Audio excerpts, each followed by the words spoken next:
Welcome to Anime Watch Club, a bi-weekly group discussion and review where the hosts of the What You Say Anime podcast nominate and vote on shows either we haven't seen or shows that hopefully lead to a great discussion. On today's episodes, the Biwa is clearly more superior than the shamisen monks of the What You Say Anime podcast. We'll be reviewing the 2022 anime Heike Monogatari. Let's meet today's faction members. First up, she thinks this is a prequel to Inuo, and you know what? Fuck it, why not? We got Jolene. Jolene, how's it going? It is 100% a prequel to Inuo. Whenever those dolphins showed up, I was like, oh my god, it's the dolphin! The whale! The Oh, whale! Hell whale. yeah. Glad you are here. Our first moderator tonight. He is my main advisor to the What Do You Say Anime faction as we begin our crusade against other anime podcasts. We have Miles Mori. How's it going? Oh, it's going well. I just want to make it clear that this is technically a prequel to almost any anime that takes place in modern Japan, or I'm going to say 12th century forward Japan, or future Japan, or the world, in some sense. Technically true. See, that's why you should vote for Orb, because this is a prequel to Orb. This is technically a prequel to Orb, yes. And Pat. Well, we've got about an hour of time for you to vote for Orb 2 weeks ago. If you want to, if you want to know, because we will know what we're watching by the end of this episode. But yes, we are here to talk about the Heike story, or Heike Monogatari. It's an anime that aired in the winter 2022 season, done by Science Saru, sourced from a book, which I think is interesting. Genres of drama and supernatural, themes of historical and samurai. This one Pat week, which was meant to be a historical anime, so I do appreciate this. This is going way back into the history of Japan. A lot of these shows that we see are often based in like the Shokugawa or Tokugawa shogunate. I almost flipped those words around, or something around the 15 to 1800s. So I appreciate that this is even predating that. So I think it's pretty cool that we watch this show. But yeah, let's get right into our first impressions. Miles, what are your first impressions on Heike Monogatari? And spoiler-free, first few episodes, and whether you'd recommend it or not. Yeah, this is like my second-ish time watching this. I think I fell off of it the first time just because, I don't know, life is busy. But I really liked it. So it was nice to finish this off. I think it's like a very good show. The first impressions for it are, this is definitely a show that you like got to get ready to sort of buckle down and watch. This is not like a second screen show. There are a lot of characters, and they sort of just trust you to figure it out. I don't know if that's because like the primary audience in Japan knows all of this stuff. I know this is like a very taught period in like high school and all that sort of history. But if you don't have that background, get ready to learn it because there's stuff to do. But it's like a pretty interesting political drama with pretty art, great music, and sort of Science Saru like baby's first avant-garde style that I love so much. So, I would recommend it. I think it's a good watch. It definitely has the Science Saru feel. There's no doubt about that. But yeah, all right, Pete, what about you? So I'm similar to Miles.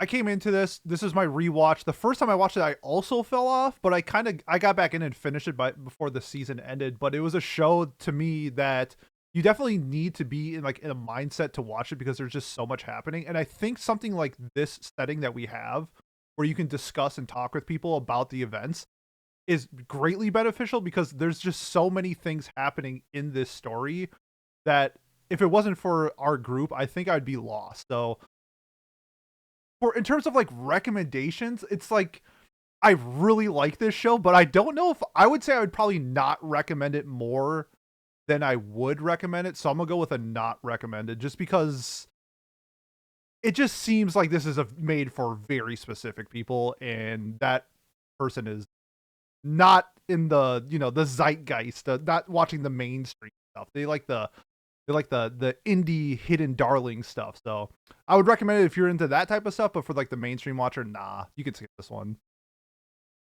I wholeheartedly agree actually with it's good, but it's not something you'd recommend to a lot of people. I think that's a pretty fair perspective. Jolene, what about you? Yeah, so this is a recommend for me. I think that while it is a bit more niche than maybe what a lot of people in the West are into as far as like history and such, I don't really see it as having that big of a barrier of entry compared to like any kind of niche historical drama, of which, I mean, there are many, like people will watch like Bridgerton or something like that, or Downton Abbey, and keep up with 87, in the case of Downton Abbey, British people who basically all look exactly the same. So I don't really think most people, like, I think that people are smarter than we give them credit for, and I trust them to see this as a piece of art. I mean, it is very well directed, in my opinion. It is directed by I mean, it's by Science Saru, but it's directed by a legend from Kyoto Animation as well. I don't know her name off the top of my head, but she is very well known and has done a lot of quality work. Um, I don't really see. I understand where you guys are coming from, I guess, but I don't really see like most people like if. I think if people are into like sort of artsy stuff or historical fiction, they'll be fine with this sort of thing. Like, and historical fiction is like such a big thing nowadays. I think that the majority of people who aren't just watching like, you know, the super mainstream stuff would be fine with it. So, recommend for me. I think our people are smarter than the most people. That's what I'm going to say here, because I think we, as a podcast and as a I'm group dumb of as fuck. Yeah, friends, dude, I'm stupid have as shit. I don't know what you're procured. talking about. I think we have procured an audience of people that are, like Jolene said, like capable of handling this show. I think. I have a Louisiana public school education. Please let that sink in for a second. You have an internet education though for the last 10, 15 years of your life. So I'd say that there's Oh, no, only it's even so worse much than we That thought. doesn't help. That doesn't help. Yeah. Yeah, Jesus. Okay, that's a fair point. That You're I right. I did know think out so until I much. I said know it. so much about the reptilians now in the past 10 years. But I think yeah, I would recommend this to our general audience, but I do agree with Pete that I would not recommend this to an anime general audience, I suppose, or a Western anime general audience. I think that that's where I'll define my perspective on it. I really enjoyed the music in this show, just to highlight something that no one else has brought up yet, but I'm sure we'll talk about. The music is fantastic. I think Jolene, you mentioned the direction or the directing. I thought it was really cool how almost every single episode it seemed like had a different episode director specifically. When I was looking through like the credits and the staff that supported this, it was a really cool show. And I wouldn't say I loved it, but I enjoyed it quite a bit and found it. I think, like you said, Pete, talking about it is going to be a lot of fun because I was, as Miles said too, to tie it all back together, I was very lost with some of these names, with just being expected to know things, and that made it difficult at times. But it was also fun to uncover, so it didn't bother me as much as it might with like other shows where I get name blindness and discouraged. But yeah, so I think that that's 2.5 to 3 recommends so far, or whatever we ended up at. I don't know. It's hard to keep track of when we're so wishy-washy. But yeah, let's get into spoilers for Heike Monogatari, which there are some pretty heavy spoilers. So keep that in mind. But Miles, do you want to give a quick plot synopsis? Maybe whatever happens to the first 5 minutes, and we can go from there. First 5 minutes. Okay. We we see a girl who plays the Biwa get her father gets killed, and then the lord of the people who killed her father adopt her, and that's the first 5 minutes of the show. Her And name is that's the story. Biwa. She plays Biwa, and then credits roll. Um, and no, so Heike Monogatari, of course, follows the medieval Japanese epic, the Heike Monogatari, which is a tale of the Genpei Wars, which were between the Genji and Taira clan. We mostly follow the Taira clan, who are also known as the Heike, because Japanese is a fun language, where they are spelt very similarly, but if you add another character, it changes the pronunciation of Tyra to Hey. So when you make it the Tyra family, it becomes the Hey K. So that's why that's happening for anyone who cares. See, Miles is the smart one. That's why we got Miles And on board. Miles knows how to read. And it spends time doing it. I'm not necessarily smart, but I read some about this to try to be informed. So Biwa is an original character to this particular rendition of the Heike story. And she sort of acts as a narrator. She has the ability to see the future, but not the ability to change it.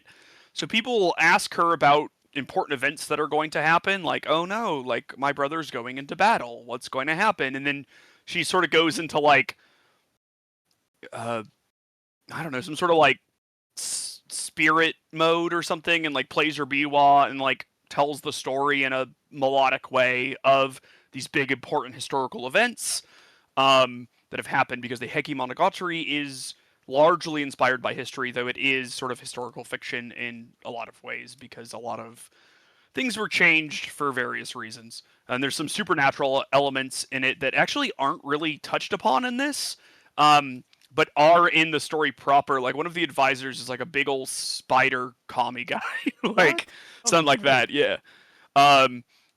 So this is also the the last era, the Heiwa era. Is that right? Heiwa? It's the Hey Ya era. It was when Outcast released Hey Ya in 2004. Okay. No, it's not Heiwa. Do you mean the Heian era? Heiin? Yeah. Heian? Heian. That's it. I There we love that go. show. Which You'd means know that peace. if you were in Jujutsu Kaisen. So that's Hei, like Heki, because is that fun? But after this, it goes from like the emperor, who will still exist, but like to a shogun being a person in the Japanese thing. So that's sort of the separation between these two eras. And so yeah, that's where we are. There's a lot to discuss. Uh-oh. He's Sorry, got wife aggro. It's my wife is getting our son up the stairs, and the way that we teach him to, and this could backfire later in our lives, but alas, to do anything is like, if he doesn't want to do something, we make it a competition. I love it. Because he likes to compete. My boy. There we Yeah. go. Don't tear Now, your I've been ACL. explaining to him that he needs to be able to accept losing, because while winning is the best feeling in the world, if you can't win if there's no chance of losing, right? So like you have to accept those. Much like the When you're a Hecky Colts lost fan, you've got to get everything. used to You do, Hecky in held fact, a and I huge have. L. that. I don't know what So losing's like, except I do. But yeah, Yeah. no. Well, if we rewind like 1 month, we can not even. we didn't lose But, that game. yeah. We just didn't win it. So I guess my thing would be like to talk about, because there really is so much that goes on here. We follow the children of Kiyomori, who is the head of the Heike family, who is a very influential warlord, I guess.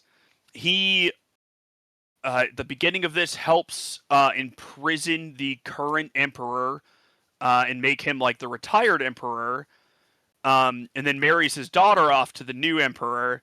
And then we follow, for the beginning, his oldest son at the time, Shigehira, who sort of adopts Biwa.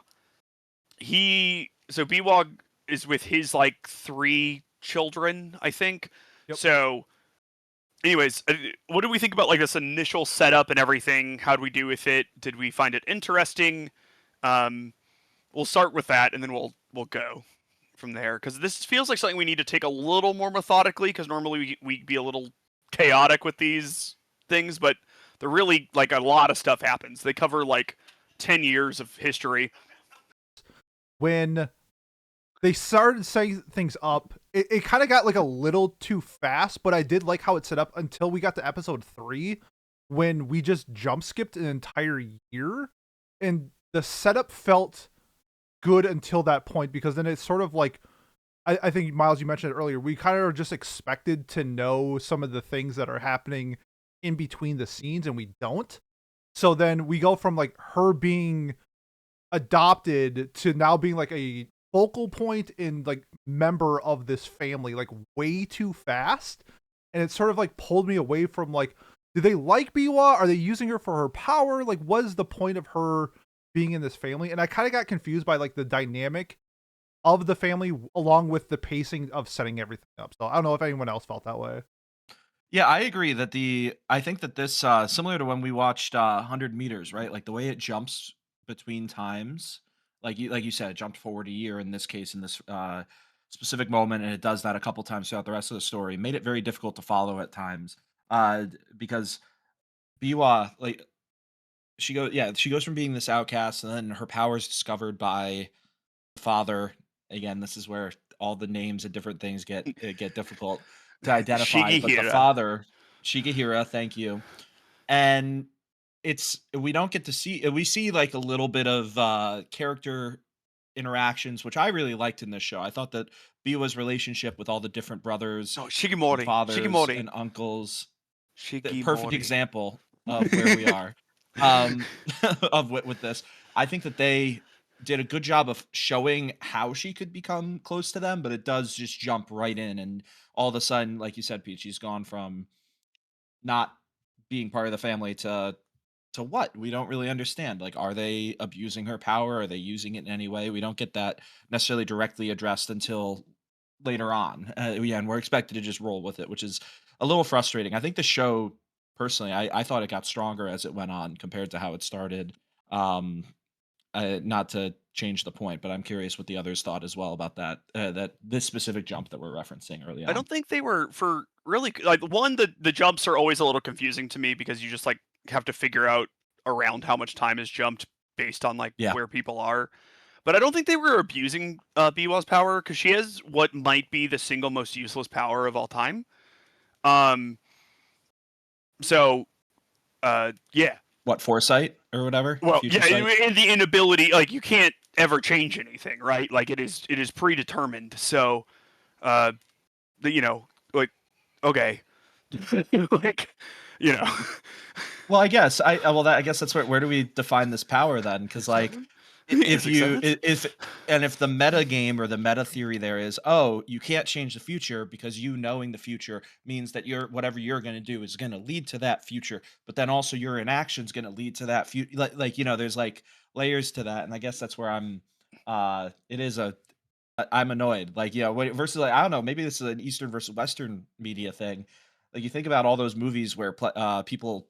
I'm thinking of the Nick Cage one where he's able to like see 20 seconds into the future or 2 minutes into the future or something like that, and he uses that to like dodge. Do you guys know what I'm Is that referencing here? Nicolas But I Cage guess my point. movie?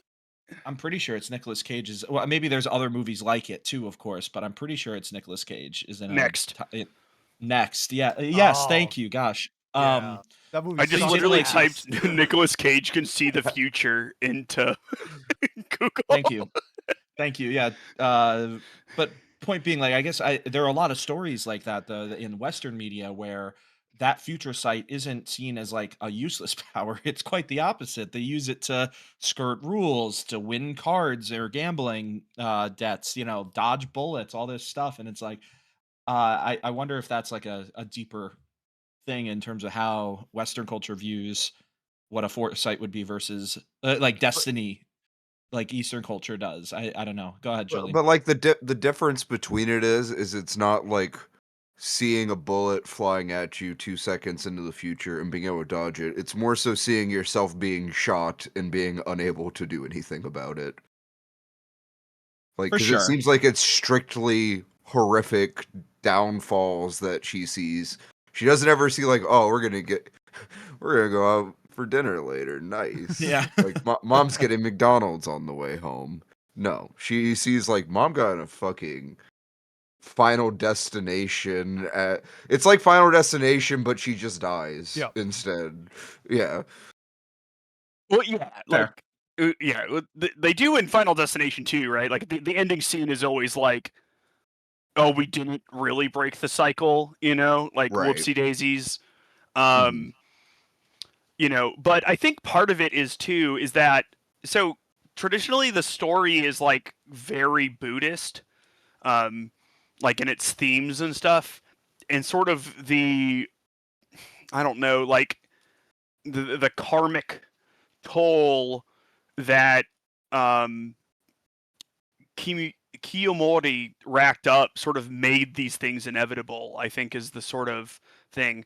Now, in this particular rendition of it, I guess there is some wiggle room on if Biwa could change things, right? Because she helps save the daughter, um, Tokuko, at the end. But in real life, Tokuko was saved, and her vision didn't show her dying, but only being in the process of drowning, which did happen. So, I don't know. I think it's like a little intentionally vague. Um, but I think, and this is a point that I That's so wanted to. Raven type shit. Yeah, this is mostly just that so Raven. Uh, this is a point that I wanted to make, which was like Biwa's role in this story mostly is like a narrator. Like she has very little effect on anything plot relevant, like at all. She is, which makes sense. She's not in the original story, um, but like I feel like she's there to be like a contemporary narrator, which is like a very interesting idea, right? But so like her future visions like allow us to get these like narrations and passages and stuff from the Heike Monogatari like in a contemporary time frame as the people living it, I guess, if that makes sense, because like they end with the first passage of the story. Like that's the belly thing I believe that they do at the end. Um and so she's sort of like a role like trying to find an equivalent that people could uh, reach. I don't know. But anyway, point being, like, yeah, it's a very unique role, and I liked it, but I could see it being bizarre to like people not liking it because it's just sort of you could kind of have this whole story without Biwa, who is sort of the main character, which is a weird setup, right? So, what did we think about Biwa's general inclusion and all of that? I liked her quite a bit as like a narrator who is both like inside and outside of the narrative at the same time. Like obviously she was there, but in the context of her being a narrator, she's like in the spirit realm where all musicians that live in Science Saru films go after they die, apparently. Especially Biwa players. I'm just saying. Uh I liked her quite a bit. I think that like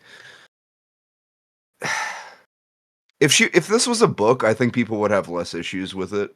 Like having a character who's just there to be like the narrator or whatever. Like I think about like The No, Great Gatsby that's or exactly something like that. yes. Where like the main character of The Great Gatsby, you're kind of like, whatever, man. Like you're literally just there so I can see this crash out. I think that she fulfills a similar role to that, but with like a little bit more agency, if that makes sense. Look, Nick Carraway gets some personality in like the last two chapters of The Great Gatsby. Okay. All it took was the actual main character dying. Yeah, all it took was for someone to die and for him to realize no one fucking cared that man died, and then he finally got a little. Spoilers. My bad. You're gonna ruin my 7th grade reading today. Spoilers for when we do Bungo Stray Dogs season 2. Shaking my head. Yeah, please not. I do Uma. Now I but have maybe to not. make it happen. No. Now I have to make it happen. The to continue on your point, Miles, I agree that the story could happen without her, but I think what Biwa does a really good job of is humanizing all the characters involved, giving them color and time to show their personality, which I think is really important towards the end of the story when it all, not to skip ahead, but it all kind of comes together with the passing of the entire clan and the family, and or almost the entire clan. Yeah. And the whole point is almost, but the whole point being it's they are a family, and it's showing their family and their lives and how they enriched each other's and the people around them. Like I think that was a big point at the end, and Biwa allows that to happen, at least for most of the story. I think Biwa is 100% necessary for the story, because if she wasn't here, I think the story would be boring as fuck. I think this would just be a documentary, which is fine, but like that's not why we're watching it. I think she does a great job at being like a catalyst to sort of showcase both factions involved. And so I do think you could tell the story without her, but I think for like an entertainment value, she's absolutely necessary. And I also kind of pictured her a little bit as like a revenge story. Like we're watching the fall of the faction that killed her father. And like she knows that she's not going to die. At least that's what it kind of felt like. So I kind of liked it. It was kind of shifted in I guess this is just like a personal like view lens, but I kind of viewed it a little bit as Biwa just watching the downfall of this faction. And I kind of liked it in that viewpoint as well. So I think she's necessary for the story, for the entertainment value. I think she like was very broken up about it though. No, right? for sure, because she like grew. So she's a part of their family still. Yeah, I guess it's more of like, you know, she watches her father die, and then she goes to the house of the leader of the faction that killed her father. And so like to me, I guess it was more like how it started versus how it ended is different, because I think like how it started was like at least this is how I viewed it, is she was either going there to die or to like change something. And I think she just happened to change something. But I think like in the beginning, like watching the downfall of this faction was kind of part of her character. I think it changed later, but like while I was watching it, I kind of had that viewpoint, and it made this show more fun.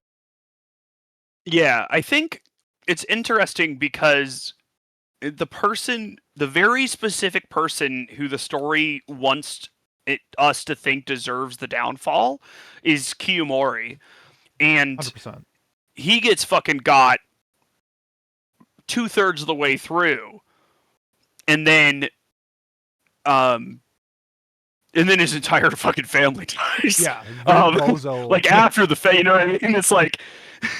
It's like the one guy who is like kind of a dick got, and then everyone else who, they're part of like a war clan or whatever. Like I'm sure they're not great people or whatever, but like that are all, they're not any worse than anyone on like the Genji or anything. Like that's, but then all of those people got like, they got themselves even in some ways. Like, Is that what happened? Does like the Genji family like later on like destroy themselves?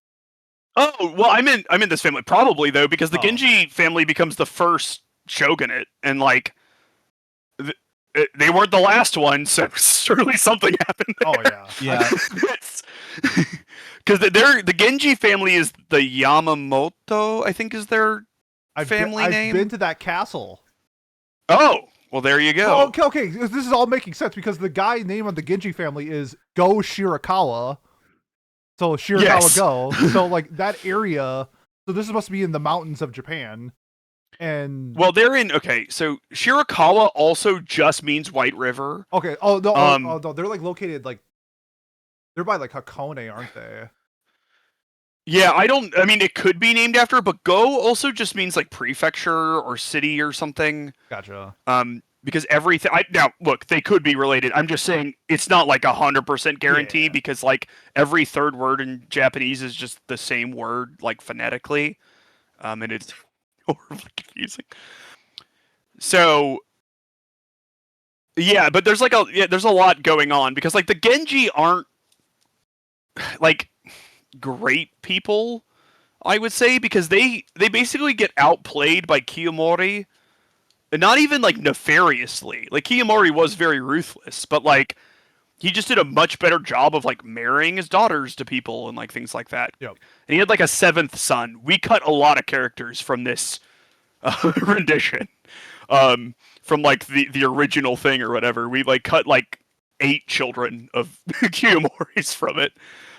But like they want, because this is being written by the people who defeated Kiyomori, it views him as the ultimate sort of bad guy. You know, there's like a little bit of that, right? Like it displays him as having been so sinful that his fever could boil water. Like that didn't happen. Like, you know, so that's some of the, which I think is very interesting, but like the bias and stuff that goes in here, and I think it's really neat to sort of look at this like through the lens of whoever was writing this, and also from like a modern lens and trying to figure out what characters might have been different. And I imagine this was relatively sympathetic, what we watched, to the Heike as a more modern thing, and the fact that most of the characters besides Kiyomori were very sympathetic. I think. Was anyone else? Well, I guess Munimori wasn't very sympathetic. He was a. They turned him into a soy jack. They literally turned him into a soy jack. That's another thing. I was reading about how, and so he was portrayed as sort of like cowardly and everything, but that was because he didn't kill himself at the end. And like he apparently was at every single battle being a commander. And this show was like, nah, this guy just didn't do anything. Which is sort of funny. You know, they really played him as incompetent and like leading to the downfall or whatever. Which is interesting. Do you guys think that the Genji were well fleshed out enough in this? Because I felt like I could have used more. Oh, there's literally not there. It's not even really about them, honestly. They're just there to be. Yeah. I mean, it's literally called Heike's story. Yeah, no, I yes, but I guess I would, like, when Kiyomori is like, I don't want a fucking gravestone. I don't care about having anything. All I want is for you to get the fucking head of that Genji motherfucker and put it where I'm buried. Like, I would like to know a little bit more as to why. You know what I mean? Because that goes hard as fuck. He stole his girl.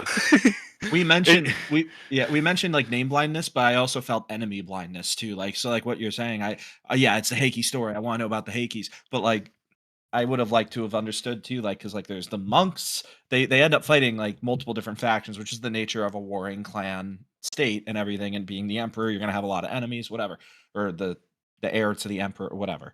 But like there's the monks, and then there's the, like you said, the Genjis, and then there's the people that ride on the boars. Are they Genjis, right? Or are they like I don't know. It was very like I would have liked to have known a little more about what they were fighting for, but I guess again we wouldn't be able to use the vessel of You mean like the mercenaries Biwa that they for hire? That. Yeah, the Oh, okay. mercenaries. Yeah. I just remember they rode boars, which I thought was really funny. Instead of riding horses, they're riding literal wild boars into battle. That's pretty cool. Which I guess I just showed that they did do a little bit of, character or storytelling through their actions and what they looked like and how they dressed and everything. They do a really neat thing with that group. If you notice in the show that the music that they play for all of the characters are like traditional music, but when he's on screen in his clan, it's like techno. It's they had like beat breaks going for him. Completely different to like, it's like to recognize that like he is, their like faction is so much out of the loop compared to everybody else that it doesn't even get the music of everybody else because they're so different. I thought that tip of the cap to that was such a great way to just characterize a group of people without telling us. And that little neat thing was just fantastic. I loved.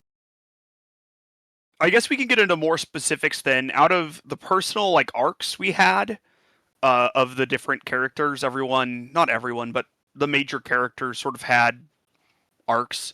As one might expect from a story, and things happened. Yeah, and there was progression made. Who was your favorite out of the characters in like their personal journey? My goat Shigemori. It might be by default. So confident he had to fucking die. Shigemori was like, see, he needs to be viewed as more crazy because he was like, if the Heike clan is gonna fall, please just fucking kill me before that happens. No, he was giving, like, he was doing the equivalent of giving Goku his energy for the spirit bomb. How'd that work? Well, They shouldn't have fucked with the warrior monks and burned down that temple. And Buddha does not like that sort of thing. Because I think Gohan kills Cell, but I don't know if the Heike made it out okay. It's Biwa was hiding her power level the entire time. Trust. Does anyone have an answer different than Shigemori besides me? There are characters that like I liked that I wish we got like more of, because there's like hints of like something else. On the Genji side, it was the like commander. I couldn't tell if they were a guy or a girl because it looked like the character was wearing lipstick, but like I didn't know if what like that would have been cool to look at. And then like those 3 girls that saved Biwa. I think they're because they were kind of meshed with the Genji commander too. I think there was something there that I would have loved to see explored. I think more than anything, I'm kind of with Pat with like name blindness. Normally I can remember characters' names like nothing, and I don't remember anybody's name from this show. And I'm guessing it's like a me thing, but like I had a really hard time like just like connecting to anybody else that wasn't Biwa. So I wouldn't say it's that. Okay, you have Kiyomori, Asumori, Munemori, Tomomori, Koremori. Like that's it's like not names you're used to. Yeah. And every name has the same second syllable.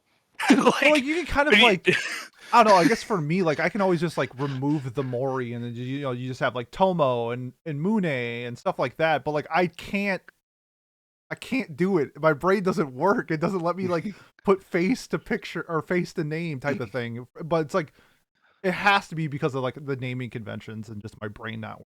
Yeah, I mean it's an old foreign naming convention that, I think it makes sense to struggle with it a bit. Okay.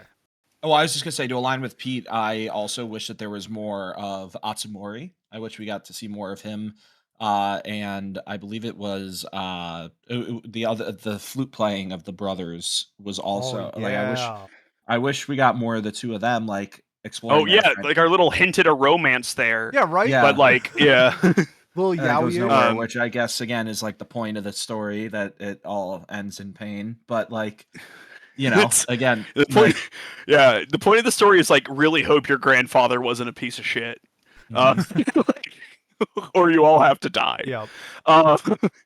That's the thing. I really liked Koremori. I sort of liked his little thing for when he likes dancing and like theater and stuff, but he's sort of forced onto the front lines to be a general because he's the grandson of the leader, and he kind of steps up, but he's able to also be like, wow, this fucking sucks.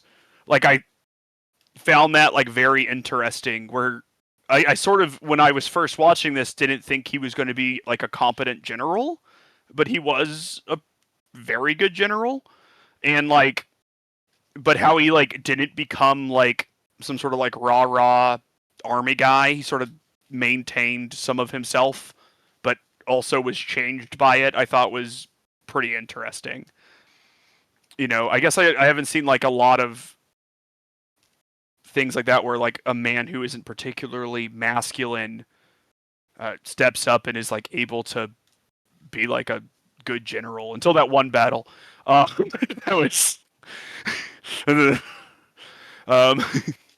he's like, no one can be in those mountains. Whoops. But he was definitely better than his uncle. So, who the writers did not like. Yeah. And then I thought Tokuko was interesting as well. I guess I would like to say, where she's the daughter not of an emperor, but of someone who was like more powerful than the emperor at the peak of his power, then gets married to an emperor, and then is like the mother to an emperor, and then is like the last surviving member of this family, and becomes a Buddhist nun at the end. Which was, I liked that whole thing too. It was like showing how like most of the power that women had was the ability to be like, I am now chastity, and then like men would have to be like, oh fuck, you're a nun now. Okay, I guess I have to back off. So um, I thought that was interesting too, because I believe she tells that story about how Kiyomori was going after someone who did not like him and became a nun instead of sort of like becoming a concubine or whatever earlier on. I think there's a lot of interesting characters here, which makes sense if it's based off of like such an epic. But I do agree that we don't get like a ton of any of it. We just sort of get the surface level stuff, I imagine, in this story. What purpose do we think? Like, do we think that this author just wanted to tell this story, or why? But I guess like why include Biwa if like what's the purpose? I guess like what are we doing here? You know, like, not actually, but like you know what I mean. Like I guess I'm just trying to like think. I'm trying to articulate my question better, but it's more just like why this story? Why do we think this story it was told? Like again, maybe what I referenced earlier about like showing a family and like a dynamic there, but like why do you guys think that this story was chosen and told? That's a great question. Um, Yeah. I It's a deep one. Well, okay, I gotta look at the timelines because sometimes studio. Okay, this does map out correctly because we brought up Inuo. A lot of times, studios will do shows to like set up, like to get practice for another project in the future. So I don't know if this was. I mean, the fact that Science Saru did this into Inuo, I'm guessing there's some correlation. Like maybe they knew they were going to work on Inuo, so they picked up a story like this to like get some practice in or something like that. That's kind of like what I think it is. I'm just guessing, but that's just what it seems like. Yeah, I guess like in my head, what it would be is like, if we equate this to, you know, some sort of medieval period story or like epic that is told, or like like Beowulf, or something that's more fantastical than this, but like King Arthur, something like that, um, where you can expect some amount, like a good portion of your audience, right, to know points A through D, and so you just did like a greatest hits of King Arthur, and you were like, and we're gonna add this fucking lute player who's gonna just be like really cool, and they're gonna sing some songs about it, and it's gonna be neat. Like, that's sort of my view on it. It's like this story that people have heard 1 billion times, right? Everyone knows about it. And so, at that point, people like to put their own spins on things. You know what I mean? Like, you don't get the original story anymore because that's been told to death. So you have some sort of twist in it, And then, and sometimes that's bad, like the Yasuke. uh, but sometimes that's good.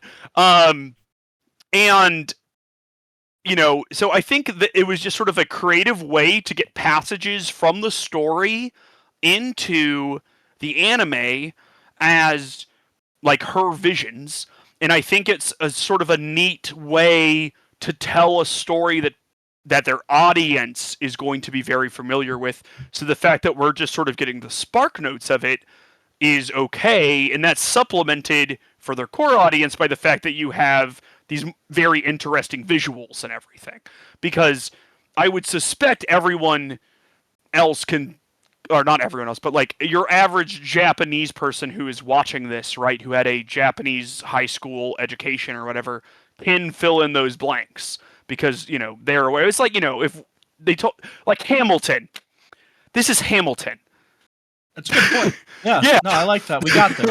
I was thinking, or like a Greek tragedy or something along those lines. Like, I guess my question was more meant as like, what's the moral of this story or the lesson that we were meant to learn? But yeah, like we're why supposed to learn that nothing is permanent. Yeah. Yeah. I like that. I like that. Did it feel? I know it. Like no, duh. It takes place in like a Buddhist time. We've caught Japan at a very Buddhist time. But like do we think that it almost feels very like in sync with the Buddhist messaging. I guess like I don't know if I'm phrasing that correctly, but like it's it almost feels like it's trying to align with what is Oh, often taught in Buddhism, yeah. right? Well, let me Wouldn't you tell you, say? it is. That's the source material is.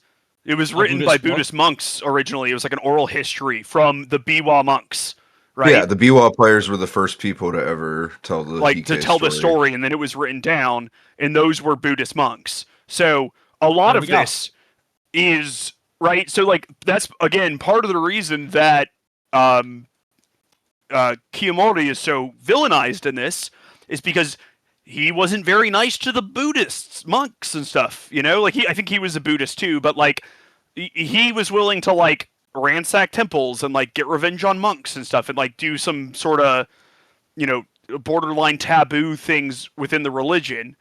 And like I guess in the longer story there's a tale of where he like eats meat on like a Buddhist monk island or something, and that's like viewed as a faux pas because they're vegetarians or whatever. You got put And on a list they were after like that. he was like stranded or something with them. Anyway, point being, he did something that was like bad to them. There's a lot of things that again like the thievery had that are like symbolic in this that aren't like real, right? He's so evil that he was burning up and people couldn't stay in the same room as him, like he probably just died of being 70. Like that's, who knows? That just happens sometimes. So we have a very powerful rich man who has an island, and he's stronger than emperors. This is just Jeffrey Epstein. I'm sorry. Yeah, Like Kiyomori is just Jeffrey Epstein. Sorry. that's, I don't know, probably. Honestly, Seems that way. the given what was socially acceptable at the time for rich and powerful. Who influenced history more? Exactly. You might ask. Like, I don't know. Yeah, well, yeah. Look, there's not a whole era of Japan called the Epstein era. You don't know that yet. That's true. That's his master plan. Yeah, That's a good fucking point. Yeah. That's true. All I did not according to future. Keikaku. I didn't future proof that. What does That's Keikaku my bad. mean? Plan. Keikaku means plan. Yeah, we got I'm just doing the bit from the movie. I apologize. But yeah, so like a lot of this like is Buddhist, right? Like the impermanence of this like earthly empire, the karma built up by Kiyomori, other stuff. I'm not that familiar with Buddhism. I'm assuming those two gods that came were some sort of Buddhist characters, the bull and the horse guy. But and then there's like how the Buddhist religion protects the women from these men, like by their ability to become nuns and stuff. Like, it is kind of Buddhist propaganda, just from like the 1300s. So, Yeah. And it might not even be like propaganda as much as it's just like told from an extremely Buddhist perspective and therefore is biased towards it, But like, yeah. We got there. Okay, that's what I was thinking, but I didn't want to like be like rude, like I guess insensitive to the culture aspect of it, and like not because it felt like that to me. I guess while I was watching, and I was like, wow, they're very like it's just a very Buddhist perspective to be taking about life and a message too, really of like nothing's permanent, and apparently, as you joked, Miles, apparently hope that your grandfather didn't be an evil jerk, Yes. or else you will literally have to ask to die, and then or your father in this guy's case ask to die for redemption and then maybe still not even get it. We don't know. I don't know. I feel like I've asked the last couple questions. Does anyone else have any talking points? I want to talk about the production. I would Yes. love Oh yeah. to. Okay, So- please do. Let's do it. Okay, awesome. Because this show was absolutely stunning. Like, I'm so impressed by some of the things that they did. And I appreciate because I didn't, like, I caught it on my first watch through, but, like, really pay attention to it. So, Pat, you mentioned in the intro, Naoko Yamada, the director, who did things like A Silent Voice, K-On!, a lot of the properties from Kyoto Animation she's been a part of. And then I forgot the soundtrack guy, but it's the same guy who did the soundtrack for Ping Pong, Devilman Crybaby, Is that what else? Ushio? Kinsuke Ushio? Yeah. So just like they got like just juggernauts in this production team, and I think it like showed and I heard it really well. But the thing I wanted to point out that I want to give like my like absolute highest honors to is whoever does the art direction. And they do this thing that I've only seen sort of in Grimgar, where they do the 2D animation, but all of the backgrounds are watercolors. In Heike Monogatari, they did this thing where the stylization of the background art is a more simple pastel style, but then having the foreground being the traditional 2D animation and polished. And how that contrasted with like how you just watch the show, I thought it was incredible because it didn't take away from your eyes looking past the character, but you could still see how like well like made the background is. And I just gotta give it props because it's very rare that I see art direction change styles from forefront to background, and it just absolutely blew me away. The music was just like incredible. I mean, I think we all agree the OP was just like an omega banger. Like to me, I love OPs that set the tone, and just the na na na na or whatever it is in the beginning, just like put me in a mood to watch the show. And I love it when OPs do that. And it's the same thing with like how EDs can sort of influence the show as well. I don't think the ED was as big of a deal as like the OP, but if you think of something like Mephisto from Oshinoko, like how important that ED is to the show. I love it when shows do that. So I think the show did it with the OP and just really did a great job at setting up the show for what it was. So I don't know if anybody else had like their production flowers they want to give out. So bad at production. Like I thought it looked and sounded pretty. But I just like I'm so bad at the technical aspect of all of this that like I just don't like you were talking about like the music styles and stuff, and this is something I would have never picked up on. Like can I ask you, unfortunately. Did you watch the show on like a TV or with headphones? Both. Okay. I had to go back and forth because of the time constraints. No, I do the same thing. Okay, yeah, okay. Because like I definitely hear it way more when I'm like on my computer versus my TV. So I was just wondering if that was like a thing, like if you don't pick up that stuff. But yeah, if you don't have surround sound, then the sound direction doesn't really matter that much, right? In theory, maybe not with this show, but with other shows, right? So there you go. I would say in terms of production, I think the style was very important to like what you mentioned, Pete, with the watercolors. I think that they absolutely nailed that. Is it my favorite style ever? No, but I'm not. It's like ping pong. You know, it's like it's the same. They did what they were trying to do. You know it's good. It's just not for you, type of thing. Yeah, absolutely. Yeah. And I don't even think it was. Yeah, like it's still prettier than ping pong too. Not to diss ping pong randomly, but you know what I mean. Like yeah, I think I love ping pong's art style. I don't know if I would call it pretty. That's fair. That's fair. But like the watercolor right? usage. Right. Yeah. Same with mobs too. You're completely right. I think they do a good job of like giving characters the room for facial expression as well. I think that they did a really, really good job with that. But yeah, that's all I've got that you didn't already say, because I agree entirely that the show's production was a absolute highlight of it. Did you guys watch sub or dub? Because I watched dub and I thought the voice acting was very well done. It was so good. The dub was so good. Yeah. I was pleasantly surprised because I didn't. Well, I guess I shouldn't be surprised because it's a 2022 dub, so it's like post bad dub, pre AI crap that we get nowadays. Yeah, you know. I just want to say, like, while I love the dub, like the sub is also just like insanely stacked. I don't think you can go wrong either way watching this. Like you have Sayori Hayami as a supporting character.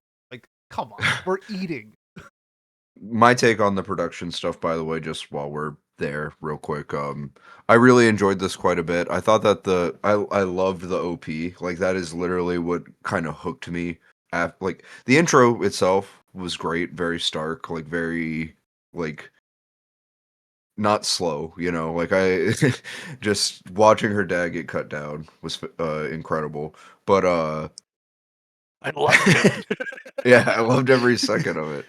The OP is really what hooked me, and I think that the character design also drew me in quite a bit. I mean, shows that take place, like anime that takes place in this time, can often suffer from the fact that, like, especially in the upper classes, like you have like a very specific uniform that you see with like the specific hat and, you know, robes and such. And I think that they did a pretty good job of making characters distinct. Like even background characters we don't get the names of will have like weird stuff going on with their faces or like weird eyes or something like that.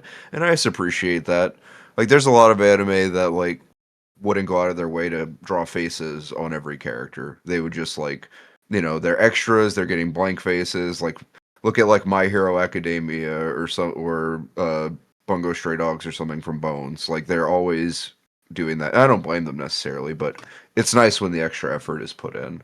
And I think that like this whole series feels like a labor of love from the entire production team. Like the soundtrack, the character designs, the animation.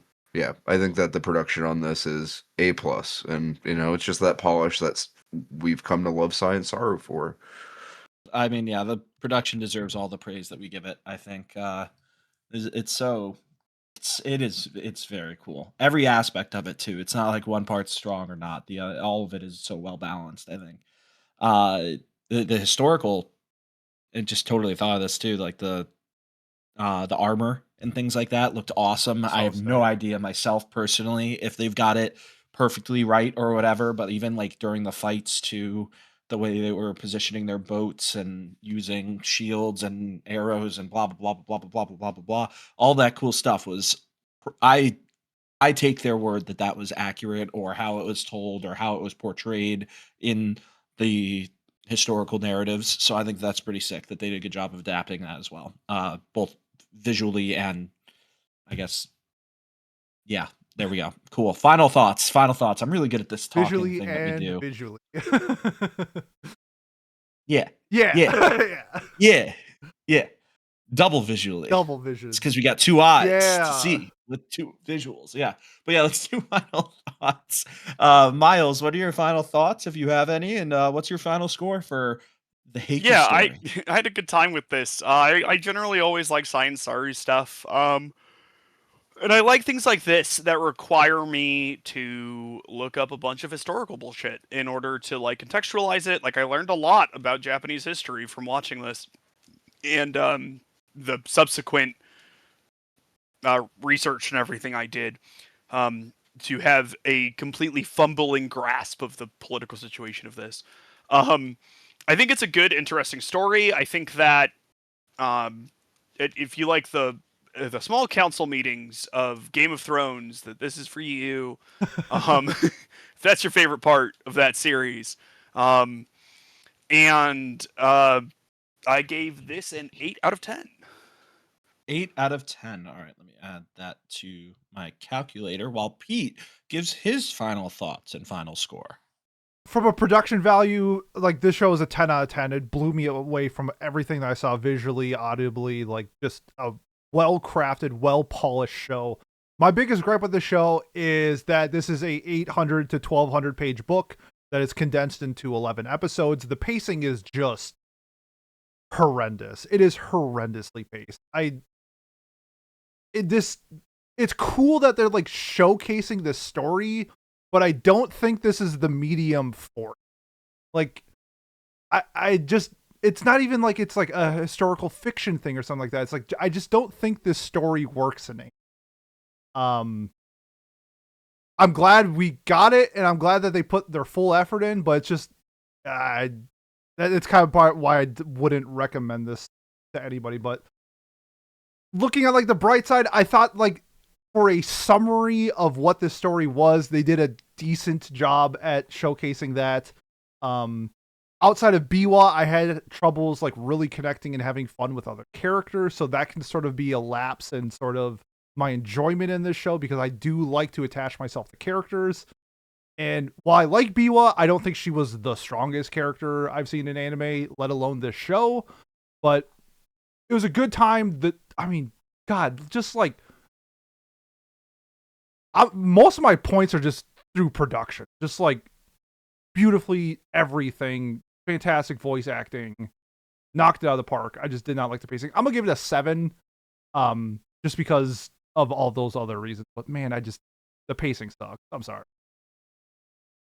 All right. Jolene, what about you? I liked this quite a bit.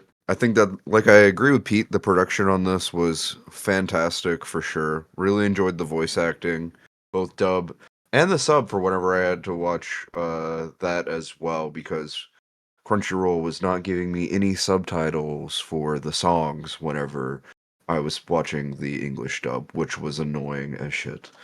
Um, I think that, like, overall the pacing was an issue. It's a huge story, like it's an epic, so I guess trying to tell all the details of it would have been a bit difficult. But it would have been nice if we could at least get like an idea of how much time had passed or something like that. Like just put like throw up a little thing when you do a scene transition, like 6 months later, or give a year, or like a location or something like that. Literally just anything to clue us in. But I understand that like this is primarily made for people who probably know all this stuff already, and so it won't really be that big of a deal for them. They're just trying to see like another telling of a story that they enjoy.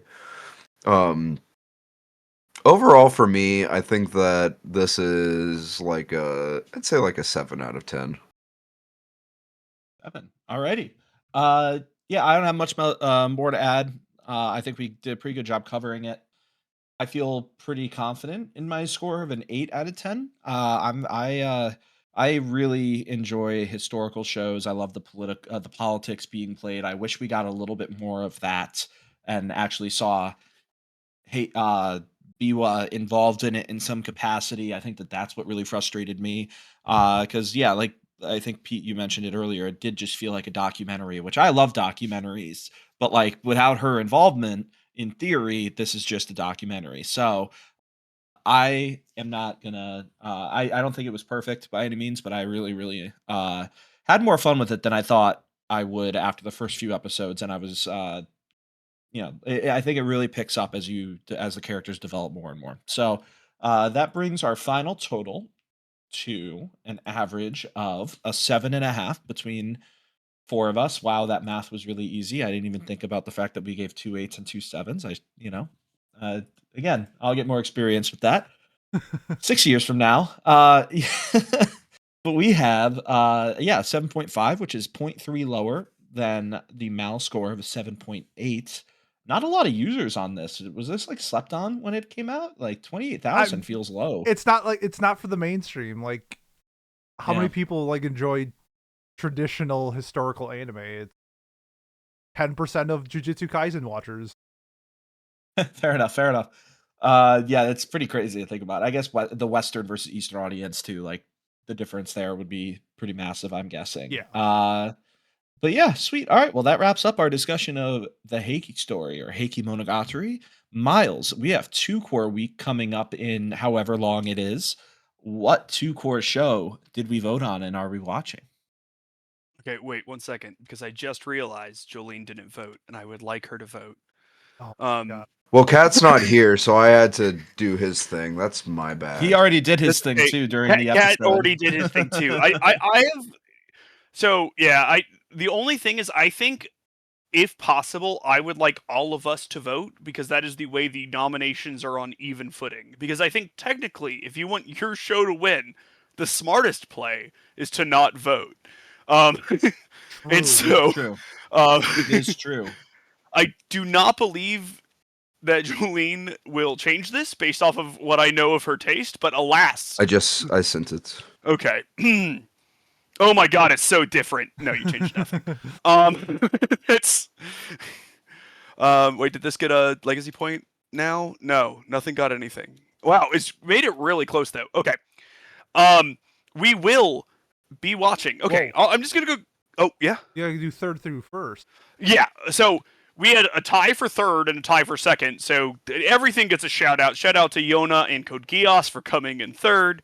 Shout out to Hig and Orb for coming in second. We will be watching Cowboy Bebop. Ooh. And Ooh. yeah, that's Yes. I want to say before I reminded people today, Cowboy Bebop was in dead last. by like a lot. And then today, all the last minute people were like, I want to watch Cowboy Bebop. So I'm excited to watch that again Damn it! for No, the I have to second time watch in a it. year. The bit is over. The bit is finally over. dies. It's time. And you'll see the people reacting in chat already to this. It is so exciting. It's not even my show, and I'm going to get up here and parade it. This is fantastic. I'm so excited to talk We're about watching the Netflix my live next action, tattoo. right? No, yeah. It's April Fools are coming early, right? Yeah, no. I'm so excited. I love this show. I've rewatched it like 4 or 5 different times. I can't wait to rewatch it again. I don't know if I would recommend the sub or the dub. I think they both have merit, but I would say the dub is a classic for It's a the reason. dub. It's the dub every single time. What do you watching mean? the It's dub. the dub. It's Fair enough. I mean, yeah, they'll get to hear. I've all the literally never voices heard that you're- anyone mention the sub, like ever. It's good. Yeah. I liked it. But fair enough. We'll watch the dub, or I think you should watch the dub then. Fine. I think it's the Fine. most influential anime dub of all time, probably. Dang. It's pretty damn good.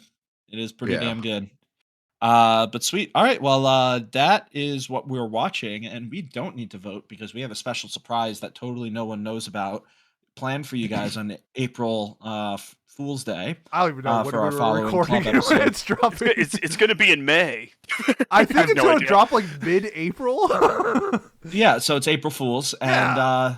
it's It's the only on episode brand. that's coming out in April. So there we go. I think I don't know what day exactly are we. We'll figure that We'll out figure later. it out. But so we're not doing nominations this time, but then we will come back next week and do cat nominations, which are going to be shows that we like totally. So yeah, let's. I guess that wraps up Watch Club. Thank you so much for listening. And You Pete, didn't please tell take it what we're away. watching for the April Fool's Oh, are episode. we doing the bit? No, yeah. Well, it's a surprise. Oh. Oh, okay. I thought- You actually I wanted didn't me. think I it was thought you were joking. Well, it's not a surprise though. Do people not know the bit at this point? I mean, guess there that could was be more new my point. viewers. That's true. If you're a we new get new viewer, viewers all go the and time. check out which 2 episodes we've done that don't fit what we normally do on this channel for Watch Club.